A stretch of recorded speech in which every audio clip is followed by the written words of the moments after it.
ሰላም ናይሎም ተከታተልቲ ከመይ ኣለኹም? ደህና ዲኹም? ኣነ ደህና ነኝ እግዚአብሔር ይመስገን። ብለለኹም ሰላም እግዚአብሔር ይስሐልኩም። ክቡራት ተከታተልቲ ኣብ ዝለሓለፈ ዕላማኻ ንበረሉ ትብል ሓፃር ስነ ፅሑፍ ሒዘ መፅአ ነይረ። ሕዚ እውን ብካሊእ ስነ ፅሑፍ ካብ ናይ ተዋህዶ ገፃት ዘንበቡ ሒዘ መፅአ ኣለኹ። ክቡራት ወገናት መንፈሳዊ ናብራ እያ ትብል።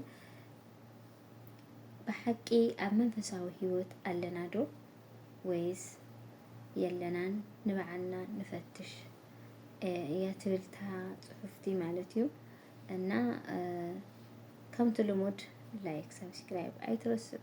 ቤተሰብ ዝኾንኩም ደግሞ ብጣዕሚ ዝምስግን፣ ቤተሰብ ዘይኮንኩም ደግሞ ላይክ ሰብስክራይብ ናገበርኩም ቤተሰብ ኮኑ።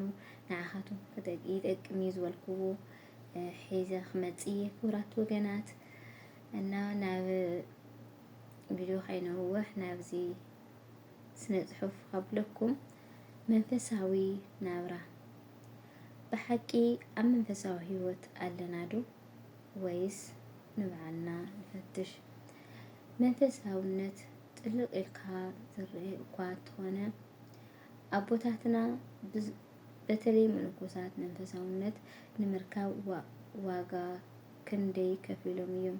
መንፈሳዊ ሂወት ፍቅሪ እግዚአብሔር ምስካር፣ ቅድስና ምድላይ፣ ንክርስቶስ ኢልካ ነገራት ምሕዳግ፣ ንእግዚአብሔር ክሐጉስ ኢልካ ምፅዓር፣ ንዕኡ ኢልካ ምስ ስጋኻ ምፅላእ፣ ንዕኡ ኢልካ ድልየት ስጋኻ ምሕዳግ፣ ንስሓ ተደጋጋሚ ግዜ ምእታው፣ ንቅድስና እናወደቅና እናተላዓልና ምሙካር ብቻ ብዙሕ ነገር ክንገልጽ ንኽእል ኮይኑ ግን ንሕና ዝመስለና መንፈሳውነት ጸሎት ምግባር፣ ስግደት፣ ቅዳሴ፣ ምጽዋት፣ ስብከት ምስማዕ፣ ንእግዚአብሔር አሉ ኢልካ ምእማን እዚኦም ኩሎም ይመስሉና ይኾኑ። ግን እዚ ስጋ ለበስ መንፈሳዊ እዩ። እቲ ኣማናዊ መንፈሳዊ ሰብ ግን ልክዕ ከምታ ሰበይቲ ወደይ ክምሕረለይ ኢላ እግዚአብሔር ክትእልሽ ጉዕዞ ዝጀመረት ኣብ መንገዲ ድማ ሓደ መነኩሴ ረኺባ ኣቦይ እግዚአብሔር ኣበይ ይርከብ ምስ በለቶም፣ እዛ ጓለይ ኣነ ንብዙሕ ዓመታት ብጾም ብጸሎት ብስዋኤ ምናኒ ይእልሾ ኣለኹ ኣይረኸብኩዎን። ተረኸብክዮ ግን ይቅር ኢልካኒ ዲኻ ኢልኪ ሕተትለይ በልዋ። እናኣለሸት ወዳ ንኸምሕረላ ድማ ብእምነት ብንጹህ ልብን ብእምነት ብምሕረት እግዚአብሔር ተገለጸላ። ንሳ ድማ እግዚአብሔር ኣምላኸይ ማንታ ወሊደ እቲ ሓደ ሞይቱ እቲ ካልኣይ ድማ ሓሚምኒ በይዛኻ መሓረለይ በለቶ። እሺ ዛጓለይ ክምሕረልኪ እየ በላ ብጣዕሚ ተሓጒሳ ብንብዓት እናተዓጀበት ኣምላኸይ ሓደ ኣቦ ኣብ መንገዲ ረኺበዮም ምሕርካኒ ዲኻ ወይስ ኣይመሓርካንን ይብልካ ኣለዉ ትብሎ። እግዚአብሔር ድማ ክምሕረካስ እቲ ቂም ረስዐዮ በልዮ በላ። ንሳ ድማ ተመሊሳ ነቶም ኣቦ ረኸበቶም። እግዚአብሔር ረኺበዮ ትዝበሉኒ ሓቲተዮ። እግዚአብሔር ድማ ሓጢኣትካ ክሓድገልካ ተኾይነ ሓብካ ዝገበረካ ረስዐዮ ቂም ኣጥፍእ ኢልኩም ትብሎም። እሶም ድማ ንሱ ዝገበረኒ ፍጹም ኣይርስዖን ምስ በልዋ መሬት ውሓጠቶ ሞቱ። እዛ ሰበይቲ ንጽህና ሒዛ ንእግዚአብሔር ኣሚና ይኸው መፍትሒ ረኺባ። መንፈሳውነት ንጽህና፣ ትግሃት፣ ምርሳዕ፣ ብልብኻ ምንባር፣ ክርስቶስ መሲልካ ምንባር፣ ተግባራዊ ዘለዎ ፍርዲ ዘይብሉ፣ ንሰብ ክብሪ ዘለዎ ህልና ዘለዎ፣ ፈሪሃ እግዚአብሔር ተስፋ ዘይቆርጽ፣ ብእግዚአብሔር ዝምካሕ፣ ንሰብ ጽቡቕ ዝምነ፣ ድኻም ዝበርትዐ፣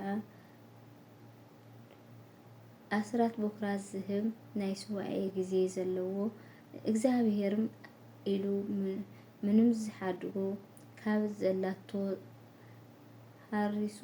ሃሪሱ ቀኒሱ ዝጸልይ፣ ካብ ዘላቶ ህራስን ቀኒሱ ዝጸልይ፣ ካብ ልቡ ዝወፅእ ሓቂ ጥራሕ ክልተ ዘይትዛረብ፣ ንንብዓቱ ጸሎት ብጸሎት ዝጅምር፣ ስራሕ ሰብ ዝርእይዎ እግዚአብሔር ዝርኢ ብቻ ብዙሕ መበልና ኣነ እና ኣሕዋተይ መንፈሳዊ ህይወት በቃ ገነት ኣብ ምድሪ ምንባር እዩ።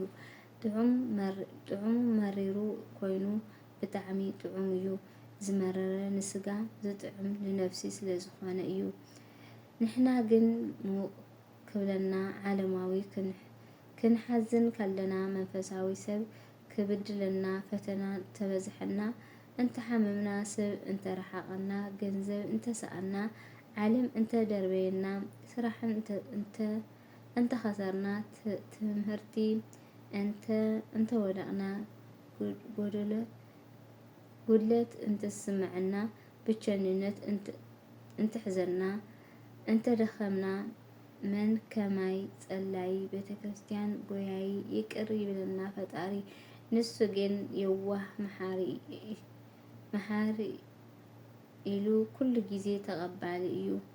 ኣይ ፈጣሪ ንቆንጆ ከለና ንዓለም ጥዕና ከለና ገንዘብ ሰላም እንትህልወና ናብ ስኽራን ጉልበት እንትህልወና ናብ ዝሙት ዝና እንትህልወና ናብ ሚድያ ኩሉ ሙሉእ እንተኾኑ ናብ ስጋ ብቻ እግዚአብሔር ይቅር ይብለና። መንፈሳዊ ህይወት እዚ ኩሉ ንእግዚአብሔር ኣሕሊፍካ መሃብ እዩ። ንሱ ድማ ዕፅፊ ገይሩ ይህበና። እና ኣሕዋተይ ዓለም ገዛእ እዩ ጎበዝ ትብለና እና እዚ ተረዲእና ንኽድ ናብ ገዛ እግዚአብሔር ንኽድ ናብቲ ብሩኽ ቅዱሱን ንኽድ ናብ መንፈሳዊ ህይወትና ብቻ ብፈተና ተኸቢብና ችግር ተበዚሕና ንኽልተ ነገር እዩ ንጸጋ ወይ ከዓ ንቕጽዓት እዩ። ድህነት ዝወደቐን ዝነጠበን ብኣፈ ቅዱሳን ትጉሃን መላእክት ይታረምን ስብሐት ለእግዚአብሔር ወለወላዲቱ ድንግል ወለመስቀሉ ክቡር አሜን። በኻሊእ ቪድዮ እስካብ ዝመጽእ ስሰናዩ ንኣኹም ክቡራት ወገናት ቤተሰብ ዘይኮንኩም ሰብስክራይብ ናገርኩም ቤተሰብ ሁኑ። ቤተሰበይ ዝኾንኩ ደግሞ ብጣዕሚ ዝመስግን ክቡራት ወገናት በኻሊእ ቪድዮ እስካብ ዝመጽእ ስሰናዩ ንኣኹም ክቡራት ወገናት